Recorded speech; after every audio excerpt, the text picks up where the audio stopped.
Hey guys, I gotta tell you, one of the hardest things to do is figure out how to cook for you and maybe you and your family and maybe you and somebody else. And it's like, why do I have to cook every single day? Do you dread that like 4 o'clock time when it's like, what's gonna be for dinner? Who's gonna cook tonight? What are we gonna have? Who knows what's in the refrigerator? Did you thaw something? Oh, everything's frozen. Now I have to defrost it. And it's like never ending. Or the worst thing in the world is when your kid's like, Mom, what's for dinner? And you're like, oh, I have no idea. Is this a constant struggle in your house like it is mine? Well, let me tell you to look no further. Results are super and simple. All you have to do is follow what I explain in this video. My name is Leslie Urbis. I'm a registered dietitian, personal trainer, and certified diabetes educator. And I want to help you know how to, what I call, batch cook. All right, so we all have learned that actually multitasking, well, probably you've learned, that multitasking is not actually efficient. That when we try to do a little bit of everything, we're way less efficient than if we just batch worked and like wrote 20, blogs in a day and wrote blah, blah, blah and blah, blah, blah, right? So if we were to batch cook, how in the world do you do that? Number one, you have to plan meals for like 2 weeks. That would be the lowest amount. You can do it for a month depending on how big your freezer is, but I say minimum of 2 weeks. That's how you batch cook and how you potentially save yourself from some sort of boredom. Okay, so I'm gonna give you my number one way to batch cook. Stay tuned, subscribe to my channel because I will later do another way I batch cook, but this is the number one way I batch cook.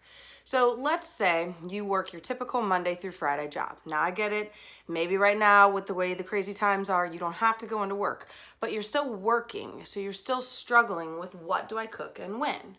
So I batch cook on typically Sunday. Here's what I do.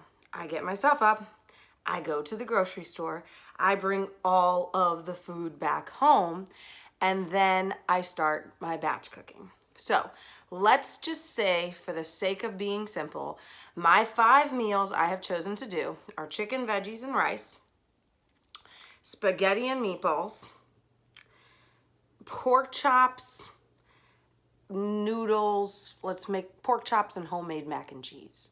Okay, steak and potatoes, and last but not least, salmon, brown rice, and asparagus. Okay, that's 5 different things. I'm just rattling off things totally off the top of my head if you could see. Those 5 things. I'm gonna get ingredients for those 5 things, but I'm not gonna get it from 1 week. I'm gonna get it for 2 weeks, okay? Now, if I'm cooking for 2 people, 2 weeks worth of ingredients means that I'm going to cook basically for 4 people for 4 separate meals. So I can get a lunch and a dinner 1 week and a lunch and a dinner the next week, okay? So basically, when you cook anything, you're typically gonna get about 4 portions because our meat is portioned to be about a pound or so.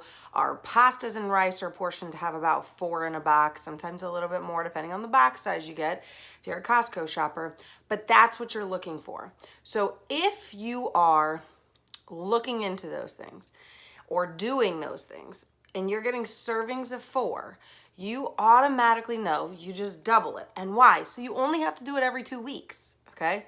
And yes, I get it, you're gonna eat the same thing for 2 weeks in a row, but then the next 2 weeks you're gonna change it, okay? So you're gonna batch cook, you're gonna come home and you're gonna cook all the meat and all the pasta and all the veggies, etc. And then you're gonna portion it out. And you're gonna portion it out in 2 portions for each week. So let's say with that chicken and rice and veggies, I think is what I said, if I can remember right, I'm gonna make 1 box of chicken, rice, and veggies for 2 people, another box for chicken, rice, and veggies for 2 people, then 2 more boxes the same way. 2 of them are gonna go in my refrigerator because that's my dinner and my lunch, and his dinner and his lunch. And 2 of them are gonna go in your freezer so you can use them next week, okay?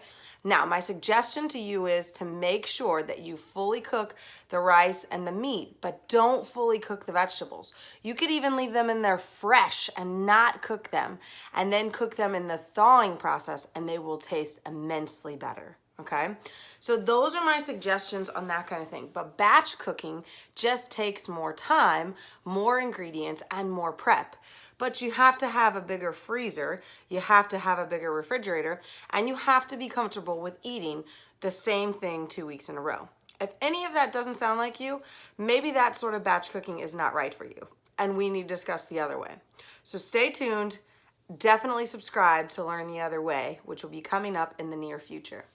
Outside of that, I hope you enjoyed learning how to batch cook a little bit today, and I hope you do it on your own. If you like this video, comment below, give it a thumbs up, share with your friends, and definitely, like I said, subscribe to my channel. Hope you're having a fabulous day. Talk to you later.